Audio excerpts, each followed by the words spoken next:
अस्सलामुअलैकुम वरहमतुल्लाहि वबरकातुहू। इत्तेहाद में आप सभी का खैर मकदम है।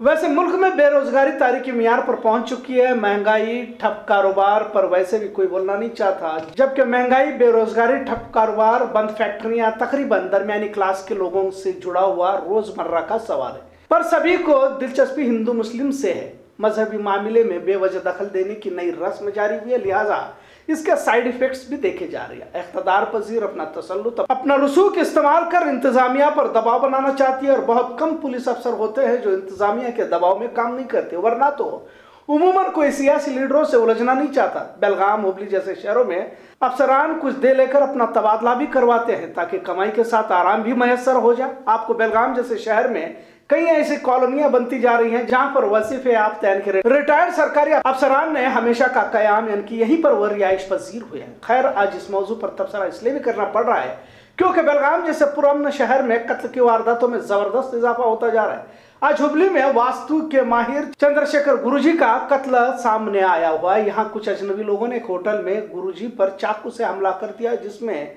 इनकी मौत हो गई। हुबली के पुलिस कमिश्नर ने बताया कि चंद्रशेखर गुरुजी प्रेसिडेंट होटल में ठहरे हुए थे और कुछ लोगों ने उन्हें लॉबी एरिया में बुलाया था और पैर छूने के बहाने हमला कर दिया। इस कत्ल के बाद हंगामा हो गया और कातिल कौन हो सकता है, इस पर भी बहस तबसरे जारी हुए।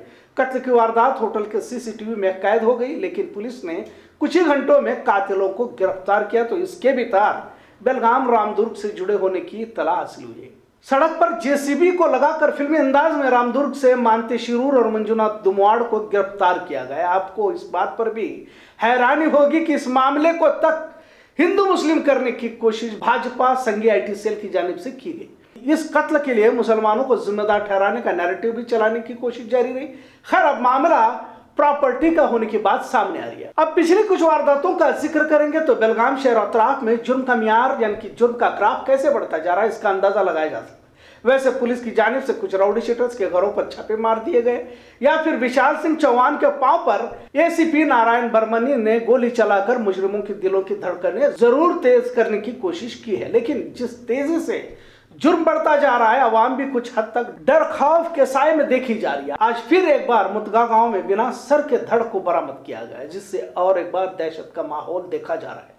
कत्ल की वारदातों में इजाफा ही होता जा रहा है। महज एक दिन पहले समर्थनगर रेलवे ट्रैक के करीब हुसैन शेख की लाश बरामद हुई थी। अब तक खुदकुशी या कत्ल इसका खुलासा नहीं हुआ है, लेकिन इससे पहले भी हमने अरबाज कत्ल मामले में देखा था कि कैसे कत्ल को अंजाम देकर टुकड़े किए गए और रेल के पटरियों पर खुदकुशी साबित करने की कोशिश की गई थी। लिहाजा कत्ल का मामला निकला, जिसकी चर्चा मुल्की सतह पर जारी रही।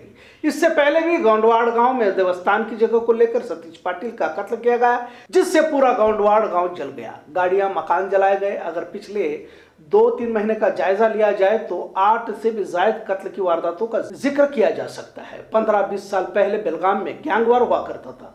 कब कहां पर किस गिरोह का हमला हो जाए और बीच सड़क पर किसका कत्ल अंजाम दिया जाए, इसका अंदाजा भी नहीं हुआ करता था।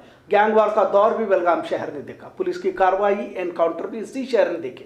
एक बार फिर कुछ इस तरह का दौर देखने को मिल रहा है, पर अब इसका पस मंजर कुछ अलग है। सुपारी किलिंग, रियल एस्टेट एजेंटों या जमीनी तकरार, गुंडागर्दी के जरिए किसी की जमीन पर कब्जा करने की बढ़ती वारदातों के साथ गांजा पन्नी भी बढ़ते कत्ल की वारदातों को जिम्मेदार माना जा रहा है। अब कुछ जगहों पर क्या पुलिस भी मैनेज हो जाती है का शक अवाम के जहनों में है। आखिर पिछले 2-3 महीनों में बढ़ती कत्ल की वारदातों से क्या बेलगाम मर्डर जोन बनता जा रहा है, इस तरह का भी ख्याल आम आवाम के जहन में गश्त करने लगा है। मुख्तलिफ किस्म के जुर्म वजूद में आ रहे हैं। पैसों को लेकर कोई भी किसी भी हद तक कब फरेब धोखा दे जाए।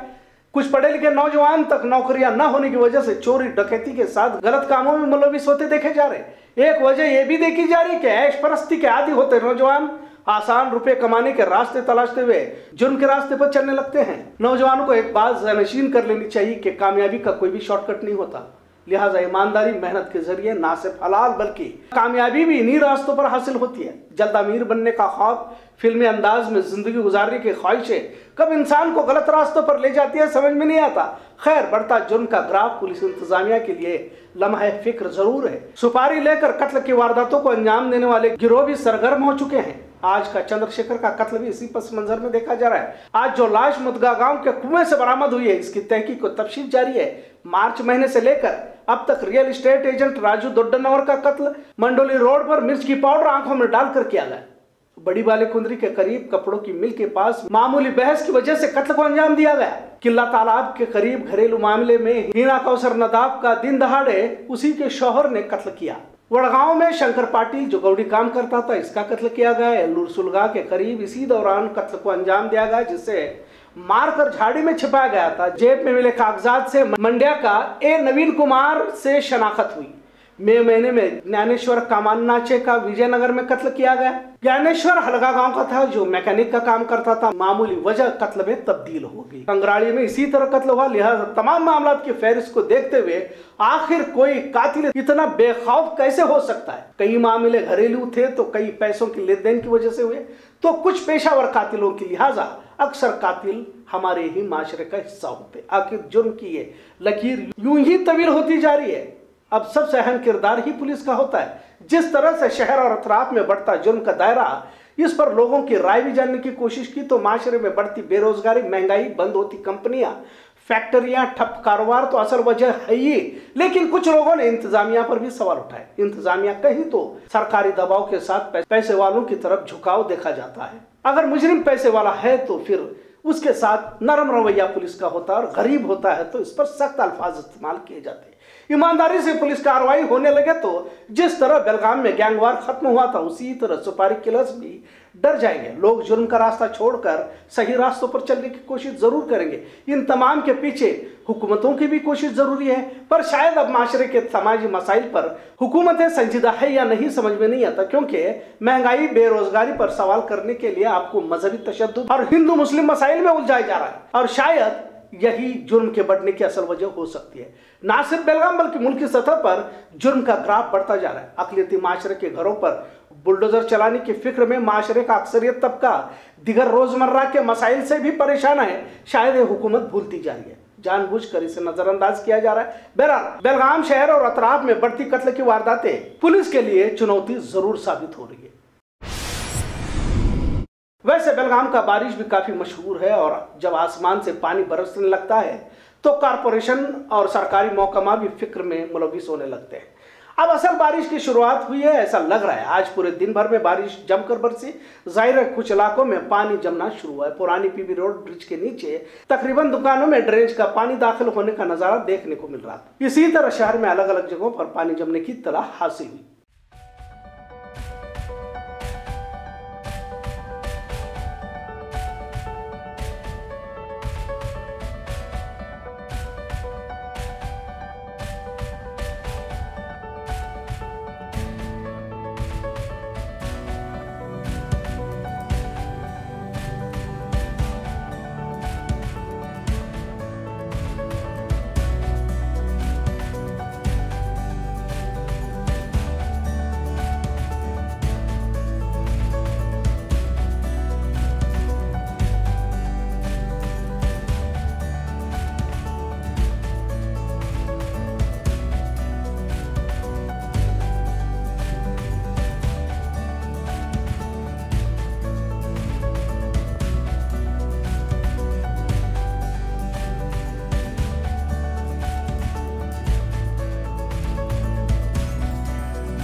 महाराष्ट्र में तूफानी बारिश का असर कर्नाटक और खासकर बेलगाम जिलों पर देखा जा रहा है। महज एक ही रात में महाराष्ट्र में हो रही बारिश का असर चिक्कोडी और अतराफ के गांव में नदी का पानी अचानक बढ़ने से देखा जा रहा है। कई पुल सिर्फ एक ही दिन के पानी से डूबते नजर आ रहे। खबरों का सिलसिला यूं ही चलता रहेगा। देखते रहिए इत्तेहाद न्यूज़। शुक्रिया, अल्लाह हाफिज।